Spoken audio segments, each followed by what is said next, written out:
ರಾಮಕಥಾ ಎನ್ನುವುದನ್ನು ಮೊಟ್ಟ ಮೊದಲು ರಾಮಾಯಣದಲ್ಲಿಯೇ ಹೇಳಿದವನು ಆಂಜನೇಯ.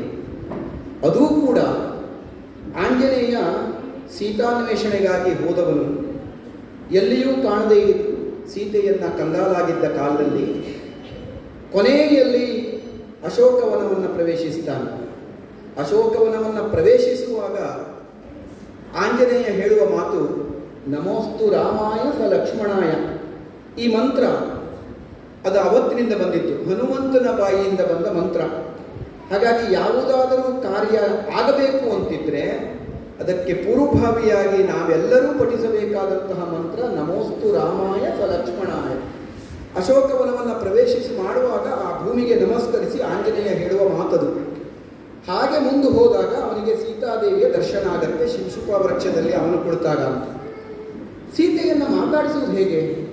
ಅವಳು ದುಃಖದಲ್ಲಿದ್ದಾಳೆ. ಈಗಷ್ಟೇ ರಾವಣ ಬಂದು ಅಬ್ಬರ ಮಾಡಿ ಗೌಜಿ ಮಾಡಿ ಅವಳನ್ನು ಭಯಗ್ರಸ್ತವನ್ನಾಗಿಸಿದ್ದಾನೆ. ಅಂತಹ ಸಂದರ್ಭದಲ್ಲಿ ರಾಮನ ದೂತನಾಗಿ ಬಂದ ಆಂಜನೇಯ ಹೇಗೆ ಅವಳನ್ನು ಮಾತಾಡಿಸುವುದು ಅಂತ ಯೋಚನೆ ಮಾಡುವಾಗ ಮೇಧಾವಿಯಾದಂತಹ ವಿವೇಕಿಯಾದಂತಹ ಆಂಜನೇಯ ಶಿಂಶುಪರ ವೃಕ್ಷದಲ್ಲಿ ಕುಳಿತು ರಾಮಕಥೆಯನ್ನು ಹೇಳ್ತಾನೆ. ರಾಮಕಥೆಯನ್ನು ಹೇಗೆ ಎಲ್ಲಿವರೆಗೆ ಹೇಳ್ತಾನೆ?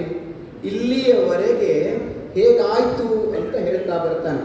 ಸೀತೆಯನ್ನು ಆಂಜನೇಯ ನೋಡಿರಲಿಲ್ಲ, ಆಂಜನೇಯನನ್ನು ಸೀತೆಯೂ ನೋಡಿರಲಿಲ್ಲ.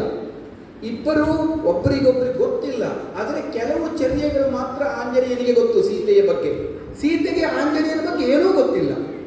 ಅಂತಹ ಮೇಧಾವಿಯಾದಂತಹ ಆಂಜನೇಯ ಸೀತೆಯ ಲಕ್ಷ್ಯವನ್ನು ಸೆಳೆಯುವುದಕ್ಕೆ, ಅವಳ ಮನಸ್ಸನ್ನು ಪ್ರಸನ್ನೀಕರಿಸುವುದಕ್ಕೆ ರಾಮಕಥೆಯನ್ನು ಹಾಡಿದ. ಅದನ್ನು ಯಕ್ಷಗಾನದಲ್ಲಿ ಚೂಡಾಮಣಿ ಪ್ರಸಂಗದಲ್ಲಿ ಬಹಳ ಸೊಗಸಾದ ಪದ್ಯಗಳಿಂದ ಹೇಳ್ತಾರೆ.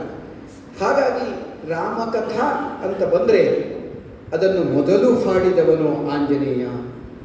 ವೀಕ್ಷಕ ಮಹಾಪ್ರಭುಗಳೇ, ನಮ್ಮ ಚಾನಲ್ ಅನ್ನು ಸಬ್ಸ್ಕ್ರೈಬ್ ಮಾಡಿ, ಶೇರ್ ಮಾಡಿ, ಪ್ರೋತ್ಸಾಹಿಸಿ.